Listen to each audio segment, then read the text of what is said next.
What up, what up, what up, Night Nation? It's your boy, Stevie Knight. About to get on one of these things, you feel me? What's good with the watch? Night Wash. Man, as I'm sure a lot of y'all know, Joyner just dropped that Not Now I'm Busy fire. It's fire, bro. I haven't decided where I'm gonna rank it with this other projects yet, man. Gotta let it marinate a little bit more. But it's hard, bro. It's hard. It's definitely better than that damn Metro Future, right? Hot take, controversial take, clearly, because everybody got them just riding this whole Metro Future wave, bro. Real talk, it's like 3 good songs in that damn album, dog. And the best one is Kendrick. They might as well just get a whole credit to damn Kendrick. Kendrick made that album, bro. Why it's popping like that? Bro, I had such high expectations for Metro and Future to get together, and that old redundant, repetitive ass album, dog. Every damn song sound the same, right? You know what I mean? That's getting all the highlight, and then Joyner dropped, and Joyner's album is fire, bro. It ain't no skips on there to me, to keep it a stack. You know what I mean? It's a bunch of slaps on there, and everything is listenable, digestible. Ain't nothing crazy. So yeah, bravo Joyner. But he been making his rounds on different radio shows promoting the album, and he pulled up on Breakfast Club, and then one of the names in the title of this video got my attention. So we're gonna tap in. But yeah, man. And the name is EMINEM. I want to see what we had to say about EMINEM. You feel me? See if they got something going on together, or I don't know what it is, dog. But I just know EMINEM and Joyner is a good look. Before we tap in, though, make sure y'all tap into shopstevieknight.com. Anytime you see your boy rocking some drip that you rocking with, man, pull up to the site, find something you like. I got you. Night Watch, Patreon if you don't know. Link for all my shit, description box below. Follow me on IG. Follow my Night Talk YouTube channel. We getting it popping over there. And without further ado, let's get it, Joyner. I was gonna ask, listening to your project and over the years and watching your videos, right? And lyrically, you get busy. Dead nice, right? Whether it's a song that's helping people or you just on some street shit. I started thinking the other day, I'm like, well, why when we have those conversations, right? And we talk about the J. Coles and we talk about the Kendricks and we talk about the Drakes. Why don't they ever talk about Joyner Lucas in those same conversations? Cause I just had this conversation. Well, actually, my girl brought it up because I put my girl on all the hip hop and shit, and I put her on Joyner, and she fuck with Joyner tough, and I was letting her peep the album, and she's like, "Man, Lev, why is that? Why isn't Joyner as big as the Kendricks, the K-Dots, the Drakes? He don't got the machine behind him." Right? And I don't know if I'm ready to put him, but I don't know if that's my bias talking or he's objectively not as talented as those rappers. Right? Because he got that feature with J. Cole, and J. Cole ate. J. Cole ate. But then it's like, can these dudes, can Cole and Drakes and Kendrick be they can be the storyteller, but it's something different with Joyner, bro. Like, he's a visionary with that shit, bro. He's like Michael Bay with it, bro. You know what I'm saying? As far as putting the visuals in the scenes and the stories together, the multiple personalities and then the feelings and the tone of the records, bro. Like, he got something to him that definitely differentiates him from these other artists.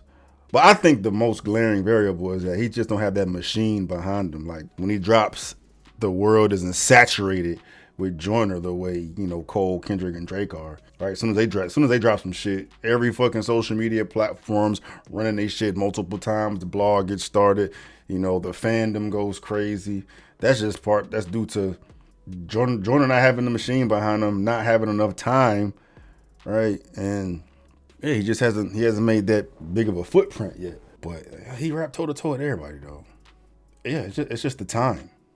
It's the time, and he won't ever be able to catch up because the Giants have already put so much work in. So you have to judge Joyner based on his current peers, like the Lil Babies and the Lil Durks and whomever else you want to put in that conversation.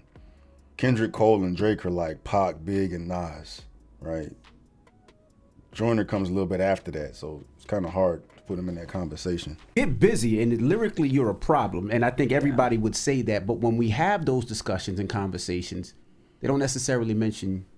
So is that. But so the interesting thing about that is there's two parts to that question. Number one, I think that any of those artists that you named got like 10 years on me. Facts. Drake was in the game 10 years before I came in the game. Kendrick got in the game like at least 7, 8 years before I got in the game. J. Cole's been in the game for about 7, 8 years, but he came in when Kendrick came in. Pause. And they hit the ground running too. It took a little time for Joyner to get going. That's number one. Number two, I am in those conversations when you're talking to people like, you know, Marshall. He's talking to Eminem. You know, he always mentions me. You know, he puts me right next to them. He always talks about, you know what I'm saying, even in the records, you know what I'm saying, he'll be like, you know, his favorite artist is.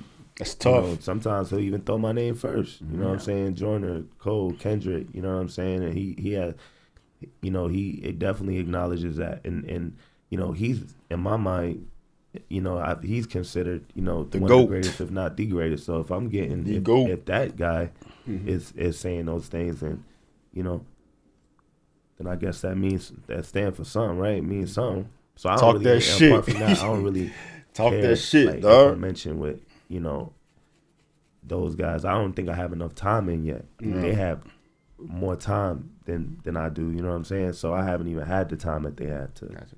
That's all. Why didn't we get the experimental album? So we didn't get the experimental album because it wasn't something that I felt like I wanted to stand behind. Pause. Okay. Right? It was like, That was a pause. Yeah. Your pauses have been a little off. That one was made a lot. Come on, man. Now his pauses just make you think, like, damn, what'd he say? But you know that It was- we. excuse me, I think the experimental album for me, I felt like was a little bit too left field even for me, right? It was like, I found myself like, you know, going back into like, I started going back into creating records that I felt like didn't really represent to where I wanted to be and who I am now. You know, I dropped the record Blackout with Future. You know what I'm saying? And in that record, you know, I'm talking about some shit that I used to talk about before I got on, which is like, you know, if I didn't make it, then I would be, you know, selling the, you know, kilos and shit, you know. But these are things that I was rapping about before I even got on. You know what I'm saying? Like, if I didn't break into the music industry, then I was gonna move from selling 8 balls to kilos. You know what I'm saying? Like, and I'm in a place now where it's like, why the fuck you even talking about that shit? Yeah. You already where you need to be. You feel me? So it's like, why are you going back to that shit? And it's like, you know, and it's like, I think I did it on some like culture shit. You feel me? And it's like, I'm not about to jump on a record with Future and flex, get on my lyrical shit, and you know what I mean? And that shit's kind of whack to do. So it's like, let me just dumb my shit down. And it's like, you know, and I decided to do that. Hey, that's I low also key. knew That's that- low key a jab at Future though, right? Why not rap, bro? That's what people know you for. Rap. That it ain't like you disrespecting Future. That's not what Future do. But you had to dumb your shit down because Future don't rap. Bro, that would have been hard if you went crazy in that bit, dog. But I respect it, man. I respect it, and I definitely remember that damn track because it was like a out of left field for real. I'm like, what is Cuz talking about? Like that record was so unexpected and so out of nowhere. Like you a rapper. Ain't no reason for you to be having to dumb down your shit literally. I understand why. I mean, you living in the past trying to be cool for the culture and because you're trying to make it, you're trying to make Future look bad, right? But yeah, that was my first response listening to that shit. I remember going in the comments too. A lot of y'all was in agreement, but a lot of y'all was like, man, what you talking about, dog? Joyner can do what do you want to do? I mean, clearly he knew that wasn't the move. So much so that he had to scrap the whole album. I bet there was a lot more of that shit on that motherfucker too, bruh. So it seemed like it was a good decision. But when I was doing the video and I'm sitting there and I got all this bread and I'm yada yada yada, you know, I'm just like, damn, nigga, I feel like this don't feel like the type of shit I want to be on right now. But It ain't you. Fucking, I'm gonna do it. You know what I'm saying, for the culture, and I did it. And when I put it out, it was the response that I got from it was exactly how I was feeling. You know what I'm saying? But at the So same like people telling you like, why you on this? yeah, type of but at the time? same time, right? But a lot of people don't know me though. You feel me? Like Right. they look at the storytelling shit and they just assume like, oh, this nigga, you know, he not about that, or he did like niggas don't know like where I come from. You know what I'm saying? They don't know Joyner before Joyner got on. You know what I mean? So a lot of niggas don't know that type of shit. But these are records that But that didn't really have nothing to do with it, bro. And I remember Joyner actually being in my comments to one of the reactions I did to his songs. I don't know if it was that one or the 24 Hours to Live joint, but he was like, man, everybody got used to me telling stories. I can, be on this type of time. Clearly, it's not. And it's not even about you talking about where you, like, your upbringing and what influenced you. You know what I'm saying? You slanging dope. It was how you approached the record and how you made your rhymes elementary and basic as hell. Like, if you're gonna rap about, Joyner can rap about that the way Joyner can rap about that. What that shit was a crock of bullshit, dog. But like you said, it literally sounded like you were dumbing your shit down. It was too basic for you. Like we're past that, bro. We're past that. We're trying to goddamn get you on, the K-Dot, Drake, J. Cole level and shit. All right?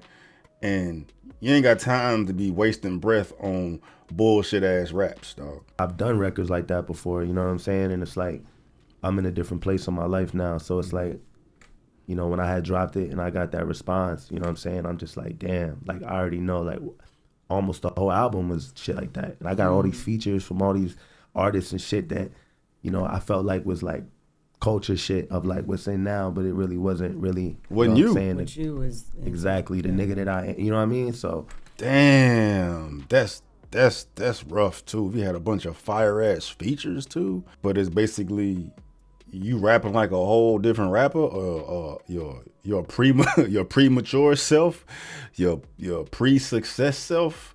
Yeah, that would have been a terrible look. So that mean you had to drop all that bread for them features not to even release them. You should drop a mixtape, dog. Let the world have it like that with this narrative. You know what I mean? Make sure this is out there. Like, I was just on this type of time. You know what I mean? Excuse me, pardon me, dog. Like, I just wanted to goddamn do the fuck shit for a little bit, right? Had that narrative get ahead of it, so people are knowing what's up. That's got to be trash to know that you had to eat all those features, man. Fuck. it just didn't make sense. So it was like, fuck that, I'm scrapping this shit. Okay. You know what I mean? So I made an executive decision to scrap that shit. You talked about Broski earlier and cut you off, and I always wonder, like, when you've had people do you dirty in those type of situations, has it made it challenging to form like deep connections with people, being that everybody might have their own hidden agendas? Yeah, 100%. Man. It started making me like realize like why niggas like Marshall move a certain way. You feel me? Because like with that niggas, like getting on the phone with him is like you could probably hop on the phone with Barack quicker than you can hop on the phone with Marshall. That nigga's calling you from a line where his manager's assistant is calling you from a 1-800 number, and then it's just like elevator music, and then it's like, please hold, Marshall's coming to the phone. You That's can't have hard. his number. Not that accessible. Nobody has his number. It's That's not hard. accessible. You can't talk to him. It's like hopping on the phone with the president, right? And it's like, I always wonder, like, why this nigga move like that? I had a conversation with him on the shoot of Lucky You. And I was in his trailer, and I'm like, yeah, man, like, anytime you want to talk, or anytime you want to build, and like, you know, whatever, you know, just, you can hit me, you know what I'm saying? Like, we could talk, and we could build on this music shit, you know what I'm saying? And he was like, yeah. And it's just like, I could tell he was really like real standoffish, you know what I'm saying? And I would ask Royce, like, yo, why is he like that? He's like, man, that nigga's just been through a lot of shit. You don't really like, you know, he don't very trust closed off nobody from people, right? And I'm just like, damn. And I never understood it, right? And it's just like when I started, you know, experiencing this shit that I was experiencing, I got it instantly. I'm like, this is why this motherfucker he don't want new friends. Like, he don't want, you feel me? And it's like, I get it 100%. And he was the biggest star in the world at one point. So imagine. He still is. Yeah. That nigga ain't got to drop a fucking album. He's still, Yeah. he can't just be outside. Yeah. He's not the nigga that could just be outside like that. He can't just walk the streets of fucking New York. Like you know what I'm saying? Like it's a whole thing. He is a big deal. That's tough. To this day. You know what I mean? And it's like he moves like I don't envy that shit at all, my boy. Any of y'all want to be famous like that? Polarizing like that? Garner that much fucking attention. You can't even goddamn go to the store. You can't go to Target. You can't take a shit. You can't walk the block. That. You can have that, bro. You can have that, dog. that for a reason. You know what I'm saying? He's not. You could probably Jay-Z be texting niggas and shit. You know what I'm saying? Like some niggas don't know how to handle trauma and all that shit. You know what I'm saying? But I'm starting to get into the space now where it's like I'm starting to understand why these industry niggas move. When I came into the game, like, yo, these niggas are weird. First thing I would say, like, why the fuck these niggas are so weird? But now I see why niggas is weird. You gotta have boundaries. Yeah, 100%. Gotta have boundaries.